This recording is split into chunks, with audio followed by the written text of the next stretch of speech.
Mesdames, Messieurs,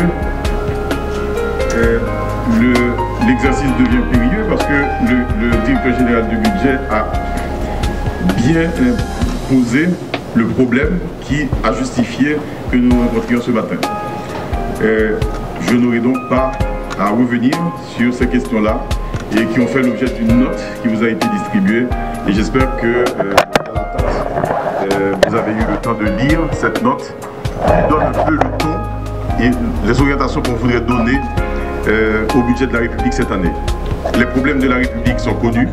Je crois que tout le monde partage aujourd'hui que le taux de croissance de l'économie haïtienne est insuffisante pour aider ce pays déjà à régler les problèmes de pauvreté et d'inégalité qui nous valent par exemple que nous vivons ce que nous vivons aujourd'hui. Vous savez qu'il y a beaucoup d'Haïtiens qui nous sont en tout cas retournés dans des conditions difficiles et nous devons gérer ce genre de situation et qui se reproduit depuis quand même assez longtemps, trop longtemps dans ce pays parce que les politiques publiques telles qu'on les a conçues, telles que nous les avons mises en place, n'ont pas aidé à résoudre les problèmes fondamentaux, les problèmes réels du pays. Ces problèmes, j'ai parlé de croissance faible, ils sont aussi des problèmes d'organisation générale de l'État, ils sont des problèmes de rapport des citoyens avec l'État, avec la nation, mais ils sont aussi, comme corollaire, conséquence, le fait que le rapport des citoyens avec l'État génère une situation qui est aujourd'hui intenable. Les ressources collectives sont à la limite. Les ressources collectives, je veux parler des recettes publiques collectées chaque année, elles sont dérisoires. C'est de l'ordre de, on va dire, 13% du PIB, c'est un peu moins de 13% du PIB, c'est-à-dire 13% de toutes les richesses produites dans le pays. Pour vous donner un ordre de comparaison, dans la Caraïbe, les recettes collectées au titre de ce qu'ils appellent le ratio fiscal, c'est autour de entre 18 et 23%. Pour la République dominicaine, ça, c'est autour de 20%. Alors, quand vous prenez le budget, le PIB de la République dominicaine, qui est autour de 70 milliards de dollars, et que vous prenez 20% de ce budget, de ces ressources qui viennent dans l'escarcelle de l'État pour financer les dépenses collectives, vous voyez que ça fait quelque chose comme 14 milliards de dollars, comparé à notre 1 milliard de dollars pour faire le travail de promouvoir le bien-être général pour une population exactement équivalente. Donc, premier problème, c'est un problème d'incivisme fiscal, de faiblesse de l'administration publique, mais également de pratiques qui se sont développées où les gens estiment que c'est bien que de frauder le fisc. Mais en fraudant le fisc, on se fraude soi-même, parce que ça nous met en situation où aujourd'hui on n'est pas capable de résoudre les problèmes de la collectivité. Alors, tout ça, mis ensemble, nous fait déjà que la population se déplace, elle va dans les villes, elle va dans les autres pays, et déjà nos villes sont devenues invivables, et les Haïtiens qui partent, eh bien, vivent dans des situations difficiles, précaires, ils nous envoient de l'argent, 2 milliards de dollars par année. Mais toute personne ne se représente les conditions dans lesquelles ils gagnent ces 2 milliards de dollars. Et c'est des gens qui auraient pu être mobilisés pour moderniser leur pays et vivre dignement et vivre, si vous voulez, comme des citoyens normaux. Ce n'est pas des accidents, ces histoires-là. C'est notre façon de faire les politiques publiques, c'est nos rapports avec l'État, c'est nos rapports avec la nation qui nous valent de vivre ces situations-là. Alors, aujourd'hui, on parle de problèmes de change. Beaucoup de gens disent, ah ben le taux de change augmente, le taux d'intérêt augmente, etc. etc. C'est des affaires extrêmement difficiles et généralement les gens ne comprennent pas que c'est des conséquences de décisions que nous avons prises depuis 5 ans, depuis 10 ans, depuis 25 ans et qui aujourd'hui nous explosent à la figure. Maintenant, on va chercher des palliatifs, on va faire des solutions ponctuelles comme d'habitude on fait. Mais ces solutions ponctuelles ne font que déplacer le problème en l'aggravant. Parce que tôt ou tard, il nous faut nous affronter à ces problèmes et les résoudre. Et c'est ce qui justifie qu'aujourd'hui, nous avons décidé d'assumer qu'il faut faire les choses autrement. Nous savons que c'est compliqué. On est dans un contexte électoral. Nous savons que beaucoup de gens disent « Ah, mais pourquoi on va parler de changer de pratique, de façon de faire quand le gouvernement va s'en aller ?» Justement, parce que le gouvernement va s'en aller. Parce que le témoin doit être remis dans de bonnes conditions pour que, parce que pour ceux-là qui se représentent bien ça, dans une course de fond, si le témoin est mal remis, entre 400 mètres ou 200 mètres, ce que vous voulez, si le témoin est mal remis, vous êtes sûr de perdre le match. Vous êtes sûr de perdre. Nous voulons aujourd'hui dire que cette situation-là est inacceptable, on veut la changer. Et changer cette situation-là, c'est de prendre des décisions pour l'avenir. Et prendre ces décisions pour l'avenir pour faire que la collectivité se réapproprie l'initiative sur les politiques, se réapproprie l'initiative sur les calendriers, mais se réapproprie aussi l'initiative sur les moyens. On n'a jamais vu de pays se développer vraiment de la manière dont on le fait ici. C'est-à-dire les projets stratégiques qui devraient relever de la puissance publique, de l'autorité de l'État, ne sont pas financés. Et on est tributaire de la manière dont les ressources arrivent et qui ne sont pas contrôlées par l'État. On ne peut pas développer le pays de cette manière-là.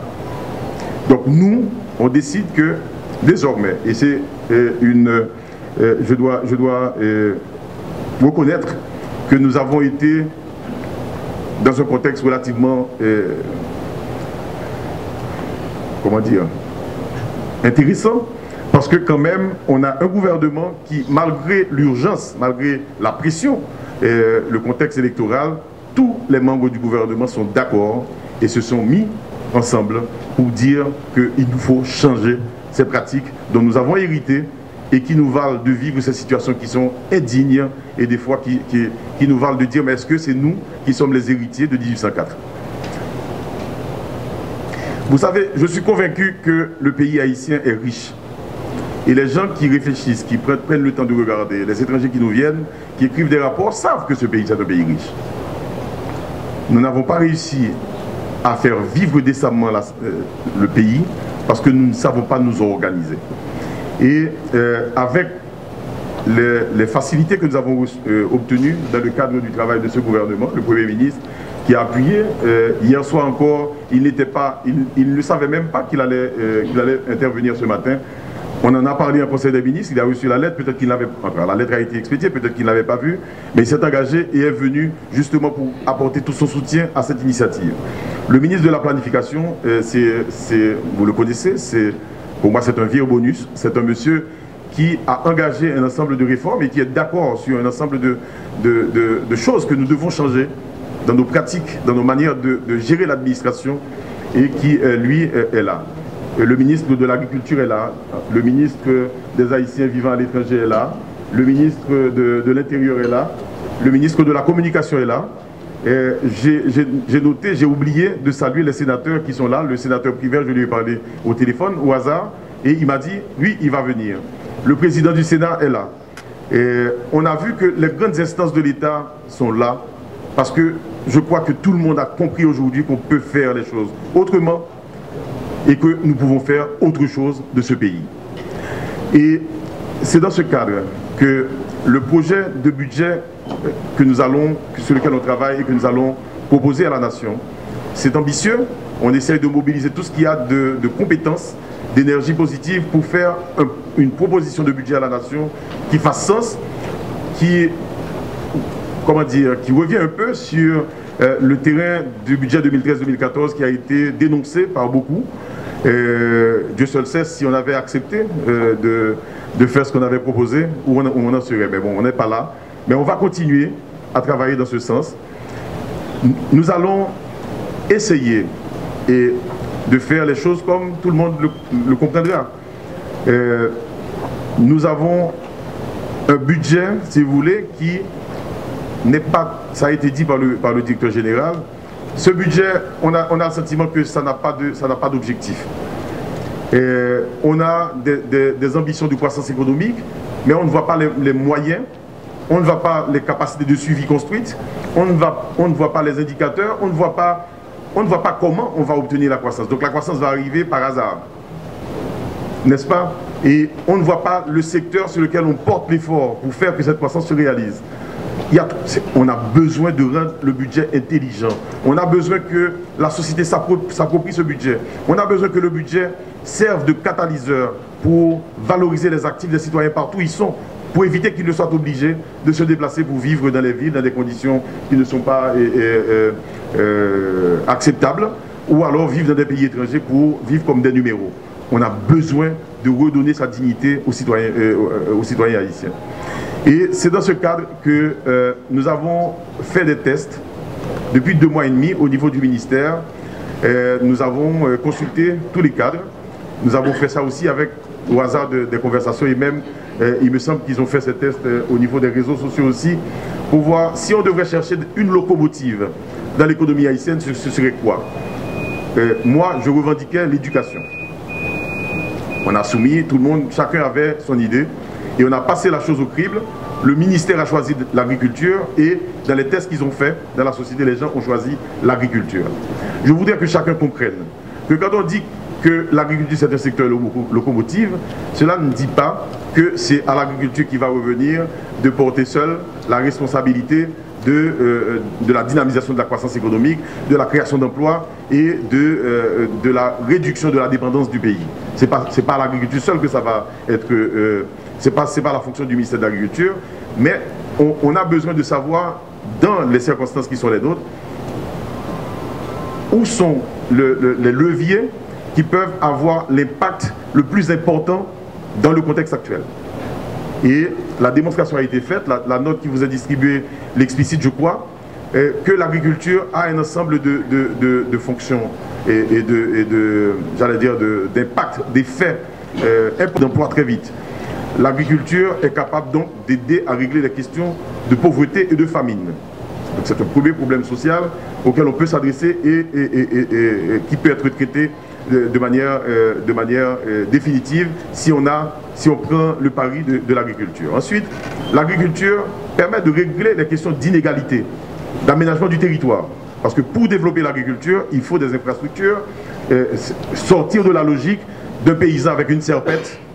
Et puis on dit, c'est un pays essentiellement agricole, mais on ne voit pas quelles sont les actions qui sont mises en place pour faire que l'agriculture remplisse sa fonction. Donc l'agriculture peut aider à régler ces questions d'aménagement du territoire, de fixer la population sur son espace en valorisant ses actifs. L'agriculture peut aider à régler le problème de la dépendance de ce pays. 49% de ce que nous consommons dans le pays est importé. Alors, en dehors des autres raisons pour lesquelles on importe, mais on voit bien que les choses que vous importez, c'est des choses pour la plupart qui peuvent être produites dans le pays. Et c'est des choses banales à la limite.